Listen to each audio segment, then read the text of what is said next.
एक दिन छोटा बबलू नींद से उठा और देखा सामने जो मंजर था वो किसी बुरे सपने से भी ज्यादा डरावना था। छत से झूल रहे थे उसके मम्मी पापा के पैर और जमीन पर पड़ा था सिर्फ एक सुसाइड नोट और ₹1 का सिक्का। वजह सिर्फ गरीबी, जो अपने बेटे को एक बेहतर जिंदगी नहीं दे पाई। बबलू ने वो ₹1 का सिक्का उठाया और उसी दिन मोहल्ले की टैटू वाली अम्मा से अपनी गर्दन पर एक टैटू बनवाया। 15 साल बाद अब बबलू कोई आम लड़का नहीं रहा, वो बन चुका था बबलू सूदवाला, जो सिर्फ ब्याज से करोड़ों कमाता था। लोगों के लिए वो सिर्फ एक नाम नहीं बल्कि एक डर बन चुका था। एक दिन जब बबलू वसूली कर रहा था, एक गुंडा दूर से उस पर नजर रखे था। जैसे ही बबलू चार एसयूवीज ने पीछे से घेर लिया। बगल में दर्जनों बाइक सवार खड़े थे। बबलू को एक सुनसान जगह ले जाया गया जहां एक भारी भरकम डंपर ट्रक ने आगे का रास्ता रोक दिया। एक झोला छाप गुंडा उतरा और हाथ में पकड़ी गिटार से बबलू की गाड़ी पर वार कर दिया। बबलू अपनी सीट से उतरा एकदम शांत। तुमने गलत आदमी को घेर लिया है, वो सूट जो रिश्ते में तुम सबका बाप लगता है। 5 सेकंड में हट जाओ वरना पछताओगे। क्या हीरोपंती दिखा रहा है बे? एक गुंडा दौड़ कर आया और उसकी पीठ पर वार कर दिया। कुल्हाड़ी उठाई और फिर दौड़ पड़ा, लेकिन बबलू ने सिर्फ एक घूंसे में उसे 180 डिग्री घुमा दिया। फिर जो धमाके की तरह फाइट शुरू हुई, बाइकें उड़ने लगी, लोग गिरते गए। लड़की ने गिटार से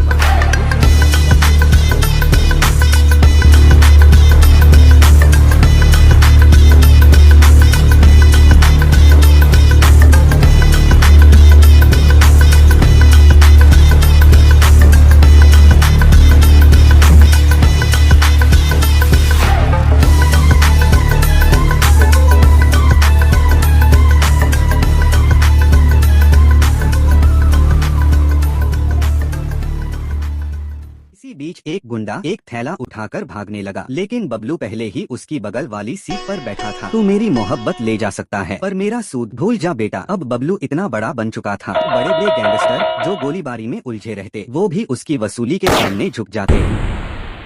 लेकिन फिर आई नैना, एक लड़की जिसने 1 लाख रुपए उधार लिए थे और साफ कहा पैसे नहीं दूंगी, जो करना है कर लो। बबलू का गुस्सा फूट पड़ा, उसने उसे एक जोरदार थप्पड़ जड़ दिया। नैना ने तुरंत फोन निकाला, डैडी को कॉल कर रही हूँ। और अगले ही पल एक हेलीकॉप्टर आसमान से नीचे उतरा जिसमें 2 पुलिस अफसर पहले से तैनात थे और सामने से आई 2 पुलिस की गाड़ियाँ। बबलू का सेक्रेटरी बोला, सर अब हटना पड़ेगा, ये मामला अब पॉलिटिकल हो चुका है। लेकिन बबलू पीछे हटने वालों में से नहीं था। अगले दिन